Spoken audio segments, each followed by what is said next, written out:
आज हम सुनेंगे लालच का परिणाम। एक गरीब ब्राह्मण था। उसको अपनी कन्या का विवाह करना था। उसने विचार किया कि कथा करने से कुछ पैसे आ जाएंगे तो काम चल जाएगा। ऐसा विचार करके उसने भगवान राम के एक मंदिर में बैठकर कथा आरंभ कर दी। उसका भाव यह था कि कोई श्रोता आए चाहे ना आए, पर भगवान तो मेरी कथा सुनेंगे ही। पंडित जी की कथा में थोड़े से श्रोता आने लगे। एक बहुत कंजूस सेठ था। एक दिन वह मंदिर में आया। जब मंदिर की परिक्रमा कर रहा था तब उसको मंदिर के भीतर से कुछ आवाज़ आई।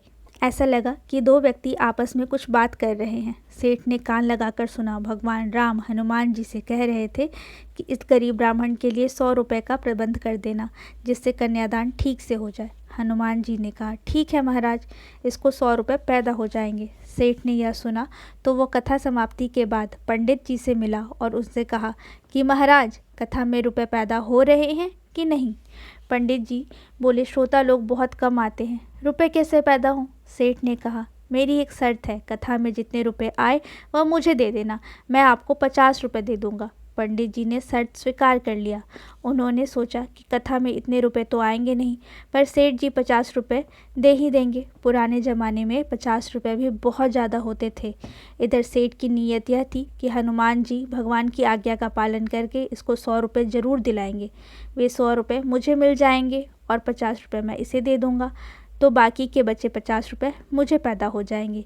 जो लोभी आदमी होता है वे सदैव रुपये की ही बात सोचता है।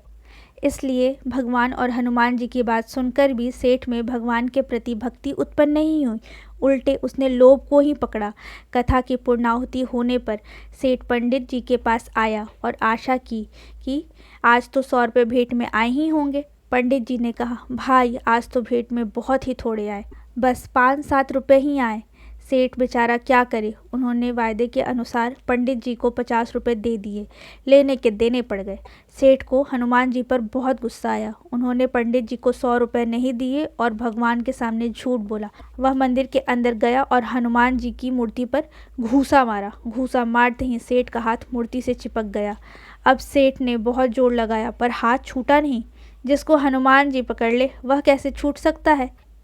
सेठ को फिर से आवाज़ सुनाई दी। उसने ध्यान से सुना। भगवान हनुमान जी से पूछ रहे थे कि तुमने ब्राह्मण को 100 रुपये दिलाए या नहीं। हनुमान जी ने कहा, महाराज 50 रुपये तो दिला दिए, बाकी 50 रुपये के लिए सेठ को पकड़ रखा है, वह 50 रुपये देंगे तो छोड़ देंगे। सेठ ने सुना तो विचार किया कि मंदिर में लोग आकर मुझे देखेंगे तो बड़ी बेइज्जती होगी। वह चिल्लाकर बोला, हनुमान जी महाराज, मुझे छोड़ दो, मैं 50 रुपये दे दूंगा। हनुमान जी ने सेठ का हाथ छोड़ दिया। सेठ ने जाकर पंडित जी को 50 रुपये दे दिए। धन्यवाद।